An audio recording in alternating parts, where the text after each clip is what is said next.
আসসালামু আলাইকুম ওয়া রাহমাতুল্লাহি ওয়া বারাকাতুহু। আলহামদুলিল্লাহি রাব্বিল আলামিন ওয়াসসালাতু ওয়াসসালামু আলা রাসূলিহিল কারীম ওয়া আলা আলিহি ওয়া সাহবিহি আজমাইন, আম্মা বা'দ। قال الله تعالى وقال الذين كفروا لا تسمعوا لهذا القرآن والغوا فيه لعلكم تغلبون।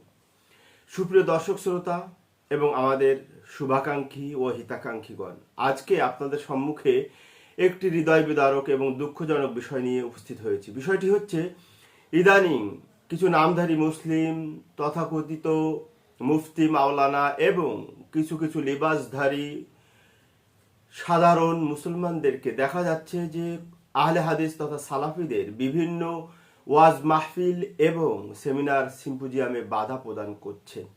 তো আসুন জেনে নিই এ ব্যাপারে ইসলাম কি বলে। প্রথমত আমরা জানবো যে যারা বাধা দিচ্ছেন আমাদের এই মাহফিলগুলোতে, যেখানে কোরআনের কথা বলা হয়, সহিহ সুন্নাহর কথা বলা হয়, এই ধরনের মাহফিলকে প্রতিহত করছেন, বাধা দিচ্ছেন, এটা কোন ধরনের কাজ এবং এটা কাদের কাজ? এ ব্যাপারে প্রথমেই আমরা যদি কোরআনে দেখি তাহলে দেখব আল্লাহ সুবহানাহু ওয়া তাআলা একটি ঘটনাকে উল্লেখ করে একটি আয়াতে বলেছেন, সূরা ফুসসিলাতের 26 নম্বর আয়াতে, ওয়াকালাল্লাযীনা কাফারু লা তাসমাউ লিহাদাল কুরআন। নবী সাল্লাল্লাহু আলাইহি ওয়াসাল্লাম যখন কোরআনের কাহিনী, কোরআনের কথা মানুষদেরকে বলতেন, মক্কার কাফের মুশরিক সাধারণ মানুষদেরকে বুঝাতেন, তখন সেই সময়কার ওই কাফের মুশরিকের মধ্যে যারা নেতা টাইপের ছিল, বিভিন্ন নেতৃত্ব স্থানীয় লোক ছিল, তারা সাধারণ মানুষদেরকে বলতো, লা তাসমাউ লিহাদাল কুরআন, এই কোরআন শুনো না। বরং যখন নবী সাল্লাল্লাহু আলাইহি সাল্লাম কোরআনের দার্স দিতেন, প্রচার প্রসার করতেন, ওই সকল সাধারণ মানুষদেরকে বলতেন, তোমরা শোরগোল করো, ঝগড়াঝাটি করো, যাতে কোরআন তোমাদের শোনা না লাগে এবং কোরআন দ্বারা প্রভাবিত না হও। ঠিক ওই একই কাজ আজকে আমাদের তথাকথিত কিছু তাওহীদি জনতা, ইসলামী লিবাসধারী তথাকথিত উলামা, মুফতি, তাদের নেতৃত্বে সাধারণ মানুষেরা ওই কোরআন সুন্নাহর দাওয়াতকে প্রতিহত করে যাচ্ছে, বাধা দিয়ে যাচ্ছে। তাহলে বোঝা যাচ্ছে এটা কাদের কাজ। নবী সাল্লাল্লাহু আলাইহি ওয়াসাল্লাম যখন কোরআনের কথা বলতেন, সহিহ সুন্নাহর দ্বীন প্রচার করতেন, তখন মক্কার কাফের মুশরিক, ইসলামের যে সকল শত্রু, তারা বাধা দান করতেন। আর ঠিক আজকালকার কিছু নামধারী মুসলমানরা সেই একই কাজ করছে। আমাদের আহলে হাদিস তথা সালাফিদের যে ওয়াজ মাহফিলগুলো হয়, সেখানে ফালতু বানোয়াট কোনো কিচ্ছা কাহিনী বলা হয় না, সেখানে জাল জয়ীফের হাদিসের বর্ণনা করা হয় না, শুধুমাত্র কোরআন এবং সহিহ সুন্নাহর কথা বলা হয়। সেই দাওয়াতকে আপনারা প্রতিহত করার জন্য, কোরআন সুন্নাহর দাওয়াতকে প্রতিহত করার জন্য আমাদের মাহফিলগুলিকে, আমাদের সেমিনারগুলোকে, আমাদের কনফারেন্সগুলোকে প্রতিহত করছেন, বাধা দিচ্ছেন। চিন্তা করুন এটা কাদের কাজ এবং কি ধরনের কাজ। এছাড়াও আল্লাহ নবী সাল্লাল্লাহু আলাইহি ওয়াসাল্লাম এক হাদিস, যেটা ইবনে মাজাহ বর্ণনা করেছেন, হাদিসের আল্লামা আল-মারি বলেছেন হাদিস সহিহ। সেটা হচ্ছে, আল্লাহ নবী সাল্লাল্লাহু আলাইহি ওয়াসাল্লাম বলেছেন, ওয়া ইন্না মিনান নাসি মাফাতিহান লিশ-শাররি ওয়া মাগালিকাল লিল-খাইর। মানুষের মধ্যে কিছু এমন মানুষ আছে যাদের দ্বারা খারাপ কাজ সৃষ্টি হয়, উৎপত্তি হয় এবং ভালো কাজের, কল্যাণ কাজের দরজা বন্ধ হয়। আল্লাহ নবী বলেন, ফাতুবা, সুসংবাদ তার জন্য, লিমান জাআলাল্লাহু মাফাতিহাল খাইর আলা ইয়াদাইহি, সুসংবাদ তার জন্য যার দ্বারা কল্যাণ কাজের ভিত্তি স্থাপন হয়, যার দ্বারা কল্যাণ কাজ সাধিত হয়, যার হাত দ্বারা, যার মাধ্যমে। আর আল্লাহ নবী বলেন, ওয়া ওয়াইলুন, ধ্বংস তার জন্য, লিমান জাআলাল্লাহু মাফাতিহাশ শাররি আলা ইয়াদাইহি, যার হাত দ্বারা, যার শক্তি দ্বারা, যার মেধা দ্বারা কল্যাণের কাজ, দ্বীনের কাজ, কোরআন সুন্নাহর কাজ বাধাগ্রস্ত হয়, স্টপড হয়, তার জন্য ধ্বংস। তো আপনারা যে আমাদের মাহফিলগুলো বাধা দিচ্ছেন, আপনার জন্য আপনার নবী, আমার নবী বদদোয়া করেছেন, কারণ আপনি এই কোরআন সুন্নাহর প্রচার প্রসারকে রুখছেন, বাধা দিচ্ছেন, প্রতিহত করছেন। আপনার জন্য আল্লাহর নবীর বদদোয়া। এছাড়াও আমরা দেখে নিই যে এটা কাদের কাজ। এটা আমরা যেমনটি আগে দেখলাম, এটা হলো মক্কার কাফের মুশরিকরা, যাতে করে অন্যান্য যে সমস্ত সাধারণ মুসলমান ছিল, তারা যাতে হক না জানতে পারে, কোরআন না জানতে পারে, কোরআনের মেসেজ না বুঝতে পারে, নবীর সহিহ সুন্নাহ না জানতে পারে, সেই অনুযায়ী আমল না করতে পারে। এই জন্য তখনকার নেতা খেতা, শিক্ষিত সচেতন লোকগুলো তখনকার সাধারণ লোকদেরকে উস্কিয়ে দিত, প্রতি বাধা সৃষ্টি করত, যাতে করে তারা শুনে ইসলাম গ্রহণ না করে, নবীর ভক্ত না হয়, নবীর প্রতি ঈমান না আনে, তো আপনারা তো সেই একই কাজ করছেন। শুধু তাই নয়, ওই সকল কাফের মুশরিকদের নেতারা তাদের সেই সময়কার শক্তি সামর্থ্য সকল প্রকার যে জনগণ তাদের অনুসারী ইসলামের বিরুদ্ধে, মুসলমানদের বিরুদ্ধে, দিন প্রচারের বিরুদ্ধে লাগিয়ে দিতেন।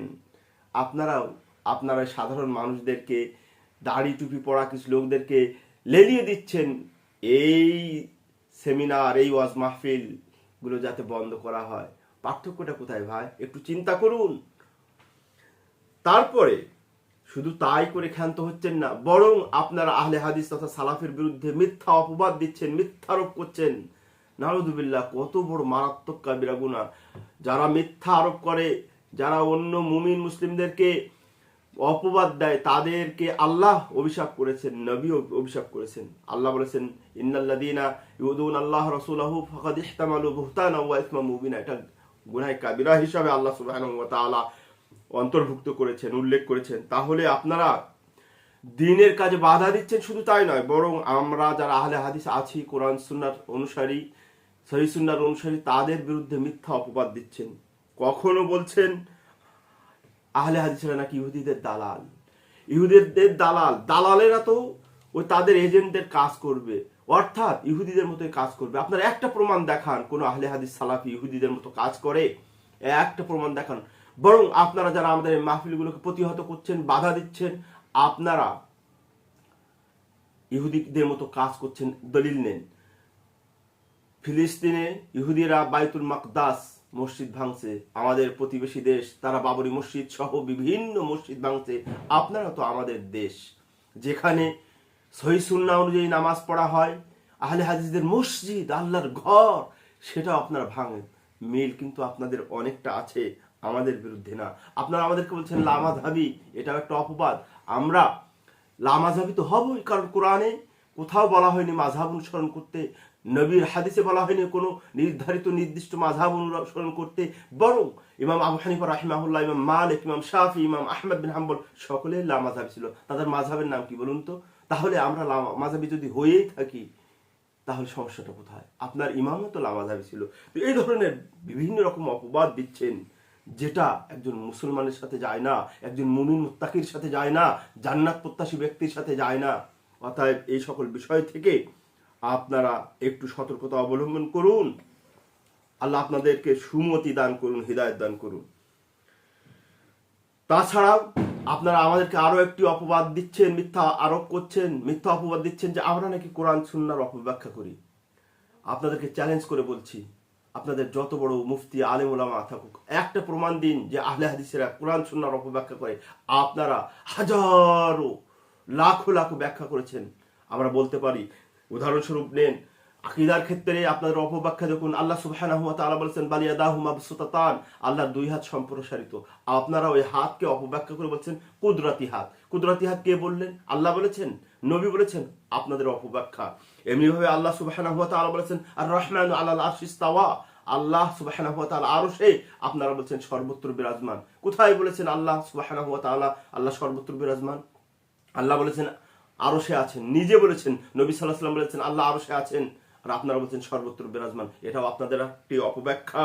এছাড়াও নামাজের ক্ষেত্রে যদি যায়, আপনাদের অপব্যাখ্যা দেখুন। রাফুল ইয়াদাইন করা, দুনিয়ায় যত সুন্নাত আছে সবচেয়ে বেশি সুন্নাহ হাদিস দ্বারা প্রমাণিত, সেটা হচ্ছে রাফুল ইয়াদাইন করা।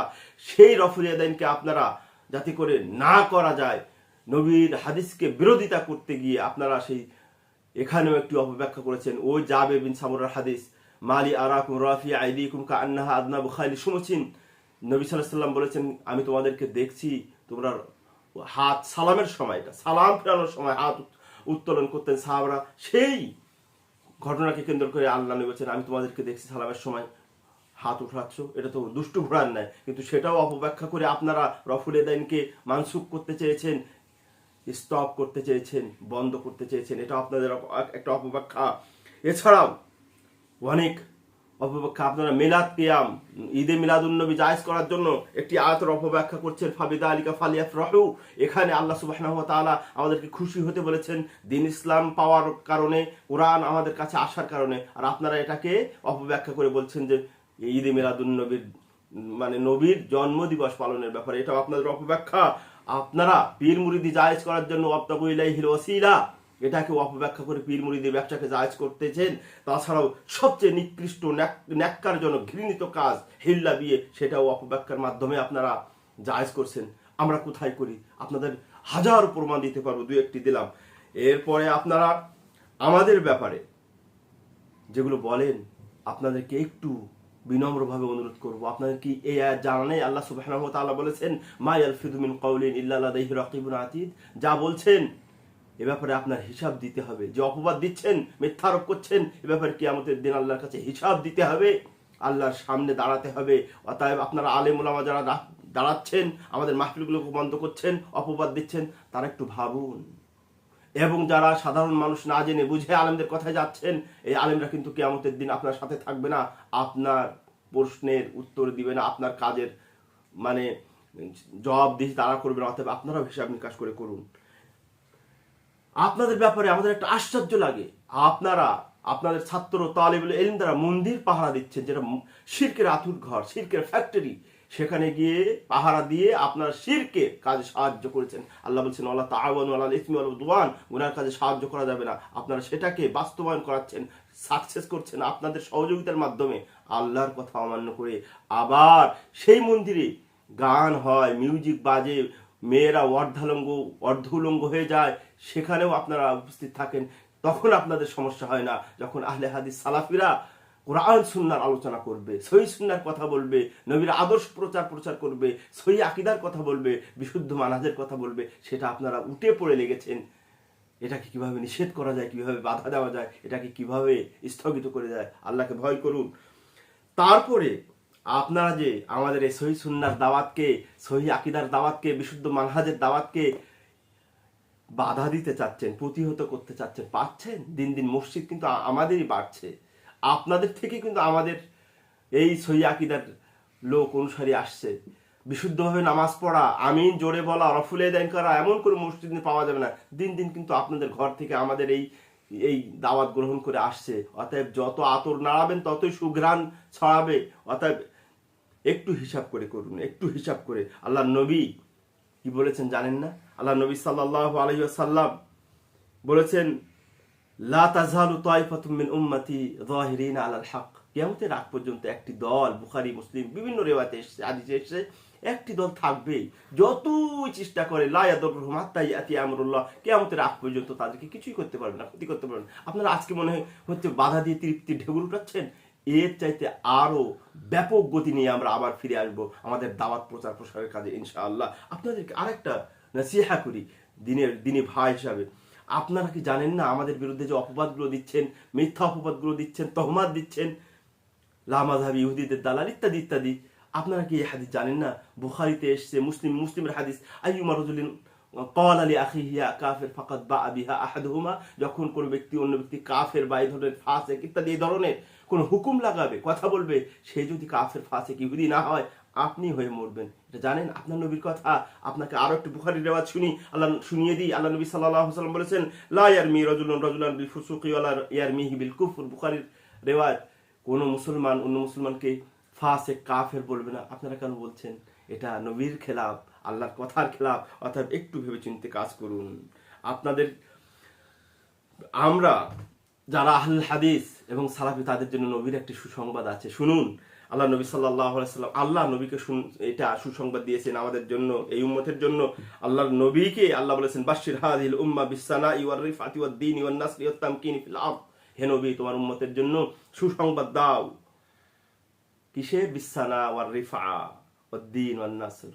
যারা কোরআন অনুযায়ী চলবে, কোরআনের বিধিবিধান মেনে চলবে, সহিহ সুন্নাহ অনুযায়ী চলবে, নবীর আদর্শ মেনে চলবে, তাদের জন্য সুসংবাদ হলো, তাদের জন্য এই দুনিয়ায় সম্মান, তাদের জন্য মান সম্মান ইজ্জত, তাদের জন্য দিন তারাই তাদের হাতে বিজয়ী হবে, তারাই সাহায্য প্রাপ্ত হবে। এটা হলো আল্লাহ নবীর সুসংবাদ। অতএব আপনারা যতই বাধা দেন না কেন, আমরা বিচলিত নয়, আশ্চর্যান্বিত নয়। কারণ আমার নবীর দাওয়াতে বাধা দেওয়া হয়েছিল, সাহাবীদের দাওয়াতে বাধা দেওয়া হয়েছিল, ইমাম আবু হানিফা সহ সকল ইমাম মুস্তাহিদিনদের দাওয়াতকে প্রতিহত করার চেষ্টা হয়েছিল, কিন্তু তাদের দাওয়াত কি থেমেছিল? না, তাদের দাওয়াত আজকে অলিতে গলিতে আনাচে কানাচে প্রসারিত। অতএব আমাদের দাওয়াত আরো গতিবান হবে, আরো গতিশীল হবে, আরো বেগবান হবে।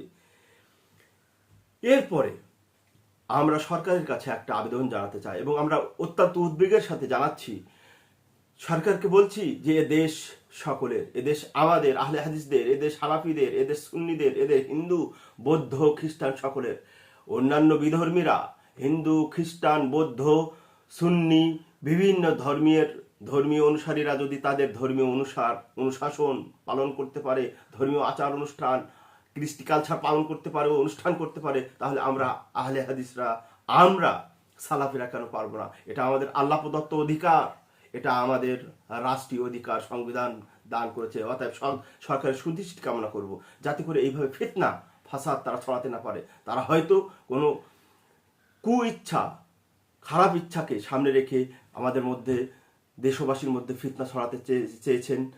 সরকারের আমরা কঠোর হস্ত দমন করার জন্য অনুরোধ করব।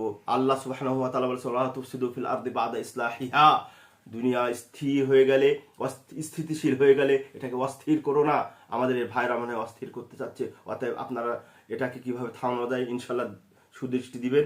পরিশেষে আমাদের আহলে হাদিস ভাইদের জন্য আমার এই নগণ্য বান্দার পক্ষ থেকে কিছু প্রস্তাবনা, সেটা হলো আমাদের যে সমস্ত আমরা আহলে হাদিস বা সালাফি, আমাদের দাওয়াতি কাজের জন্য ভিন্ন ভিন্ন প্ল্যাটফর্ম আছে, কিন্তু ভিন্ন ভিন্ন প্ল্যাটফর্মের নেতা নেতৃস্থানীয় লোকদের কাছে আমরা সবিনয় অনুরোধ করব যে আপনাদের প্ল্যাটফর্ম বিভিন্ন হতে পারে, কিন্তু বড় যারা আছেন ভিন্ন দায়িত্বশীল, তারা সকলে মিলে একটা আহলে হাদিস নামে প্ল্যাটফর্ম করুন এবং শক্তিশালী প্ল্যাটফর্ম করুন, যাতে আমাদের প্রয়োজনে আমরা সকলে মিলে মাঠে নামতে পারি, সকলে সরকারের কাছে মেসেজ জানান দিতে পারি। এই জন্য সকলে মিলে একটি শক্তিশালী প্ল্যাটফর্ম করুন, এটা আমাদের প্রস্তাবনা। দ্বিতীয় যেটা প্রস্তাবনা, সেটা হচ্ছে আমরা যারা দাওয়াতি ময়দানে কাজ করি তাদের সংযমতা অবলম্বন করতে হবে, ভাষা ব্যবহারে খুব সংযমতা অবলম্বন করতে হবে, ফতোয়া দানের ক্ষেত্রেও খুবই খেয়াল করে দিতে হবে, সচেতনতার সাথে দিতে হবে। উল্টো পাল্টা ফতোয়া, উল্টো পাল্টা ভাষা বলে আমাদের আহলে হাদিসদের বিরুদ্ধে এবং আমাদের সালাফিদের বিরুদ্ধে মানুষদের কাছে একটা অগ্রহণযোগ্যতা, মানুষদেরকে কাছে আমাদেরকে অপ্রিয় করে তোলা হচ্ছে। এ ব্যাপারে দায়ীরা আশা করি খেয়াল রাখবেন। 3 নম্বর হচ্ছে, আমরা নিজের মধ্যে ইদানিং দেখছি খুব কাদা ছোড়াছুড়ি হচ্ছে, এই কাদা ছোড়াছুড়ি বন্ধ করতে হবে। শত্রুদের হাতে, আমাদের বিরোধীদের হাতে অস্ত্র তুলে দেওয়া যাবে না। 4 নম্বর যে প্রস্তাবনা, সেটা হচ্ছে ওয়াজ মাহফিল যারা করেন, সেটা সহিহ আকীদাত হোক, আমাদের আহলে হাদিস হোক, সালাফি হোক বা অন্য ঘরানার থেকে আমাদের এই দলে এসে যারা মাহফিলগুলো করছেন, সেমিনারগুলো করছেন, আপনারা বক্তা নির্বাচনের ক্ষেত্রে একটু বিবেচনা করবেন। যে এলাকায় আমাদের কিছু বক্তা চলে না, সেখানে তাদেরকে নিবেন কেন? সেখানে আপনারা হিকমত অবলম্বন করুন, অর্থাৎ স্থান কাল পাত্র ভেদে আপনারা বক্তা চয়ন করুন। আমাদের যদি লক্ষ্য উদ্দেশ্য হয় কোরআন সুন্নাহ প্রচার, তাহলে যারা বিতর্কিত, যাদেরকে মানুষ বেশ পছন্দ করে না, যাদের নামে অনেক সমস্যা, সেগুলোকে অ্যাভয়েড করুন। যারা মোটামুটি পলাইটলি বলে, তারপরে এত অ্যাটাকিং বলে না, তাদেরকে নেন। বক্তা চয়নের ক্ষেত্রে এলাকা ভিত্তিক, এটাও আমাদের খেয়াল করতে হবে। আল্লাহ সুবহানাহু ওয়া তাআলা আমাদেরকে তৌফিক দান করুন। আর আমাদের ওই সকল ভাইদের জন্য দোয়া রইল, আল্লাহ যাতে তাদেরকে সুমতি দান করেন, তাদেরকে হিদায়াত দান করেন, যাতে করে কোরআন সুন্নাহর বিরোধিতা তারা না করেন। আমিন। আসসালামু আলাইকুম ওয়া রাহমাতুল্লাহি ওয়া বারাকাতুহু।